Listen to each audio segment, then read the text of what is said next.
भारत और न्यूजीलैंड के बीच हुए अहम समझौते की खबर से। ये तस्वीरें भारत और न्यूजीलैंड के मजबूत होते रिश्तों की गवाह हैं। तस्वीरें नई दिल्ली के हैदराबाद हाउस की हैं, जहां सोमवार को पीएम मोदी और न्यूजीलैंड के पीएम क्रिस्टोफर लक्सन दोनों देशों के बीच हुए कई समझौतों के साक्षी बने। इससे पहले हैदराबाद हाउस में पीएम मोदी और पीएम लक्सन के बीच द्विपक्षीय वार्ता हुई। साथ ही दोनों देशों के प्रधानमंत्री की मौजूदगी में प्रतिनिधिमंडल स्तर की वार्ता भी हुई, जिसके बाद दोनों देशों के बीच व्यापार, रक्षा, शिक्षा, खेल, बागवानी, वानिकी सहित समग्र द्विपक्षीय संबंधों के क्षेत्र में 6 समझौतों पर हस्ताक्षर किए गए। साथ ही दोनों पक्षों ने अधिकृत आर्थिक पारस्परिक मान्यता समझौते का भी आदान प्रदान किया। इसकी जानकारी पीएम मोदी और पीएम लक्सन ने एक साझा प्रेस वार्ता में दी। आज हमने अपने द्विपक्षीय संबंधों के विभिन्न पहलुओं पर विस्तृत चर्चा की। हमने अपनी रक्षा और सुरक्षा साझेदारी को मजबूत और संस्थागत रूप देने का निर्णय लिया है। Joint exercise, training, port visits के साथ साथ रक्षा उद्योग जगत में भी आपसी सहयोग के लिए रोड मैप बनाया जाएगा।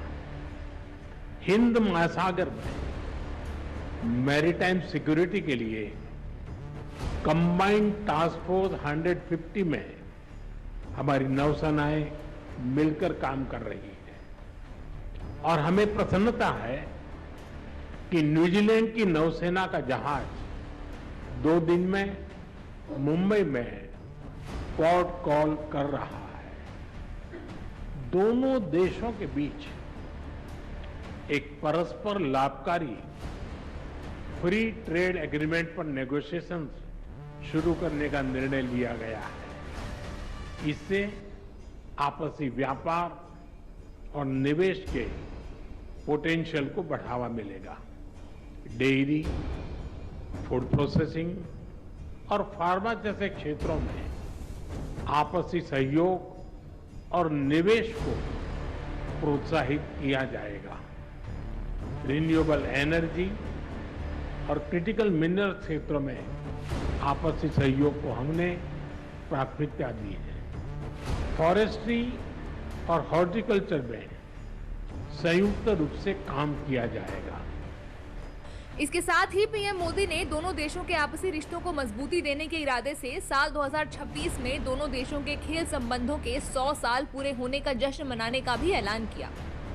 क्रिकेट हो, हॉकी या माउंटेनियरिंग, दोनों देशों के बीच खेलों में पुराने संबंध हैं।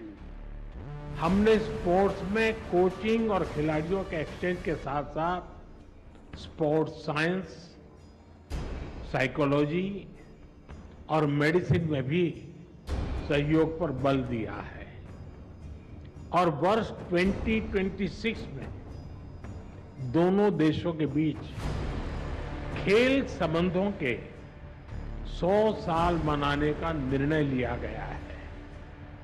फ्रेंड्स, न्यूजीलैंड में रहने वाला भारतीय समुदाय न्यूजीलैंड में सामाजिक और आर्थिक विकास में सकारात्मक योगदान दे रहा है। हमने तय किया है कि स्किल्ड वर्कर्स की मोबिलिटी, उसको सरल बनाने और इलीगल माइग्रेशन से निपटने के लिए एक समझौते पर तेजी से काम किया जाएगा। यूपीआई कनेक्टिविटी, डिजिटल ट्रांजैक्शन और टूरिज्म बढ़ाने पर भी बल दिया जाएगा। शिक्षा के क्षेत्र में हमारे पुराने संबंध हैं। हम न्यूजीलैंड की यूनिवर्सिटीज को भारत में कैंपस खोलने के लिए आमंत्रित करते हैं। आतंकवाद के खिलाफ हम दोनों एक मत हैं। चाहे 15 मार्च 2019 का क्राइस्ट चर्च आतंकी हमला हो या 26 नवंबर 2008 का मुंबई हमला, आतंकवाद किसी भी रूप में अस्वीकार्य है। आतंकी हमलों के दोषियों के खिलाफ कड़ी कार्रवाई आवश्यक है। आतंकवादी, अलगाववादी और कट्टरपंथी तत्वों के खिलाफ हम मिलकर सहयोग करते रहेंगे। वहीं न्यूजीलैंड के पीएम क्रिस्टोफर लक्सन ने भारत में हुए उनके भव्य स्वागत के लिए पीएम मोदी का आभार जताते हुए दोनों देशों के बीच हुए इन अहम समझौतों को आपसी रिश्तों में मजबूती देने वाला बताया। Well, namaste and kia ora everybody. Can I just thank up front Prime Minister Modi for the very warm and generous welcome that we've had, myself and also our delegation.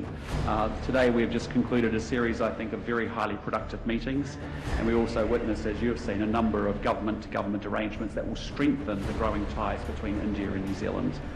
Prime Minister Modi and I have also issued a joint statement that I think captures the wide range of topics that we have discussed, the arrangements that we have finalised, and the areas of cooperation that we are determined to pursue into the future.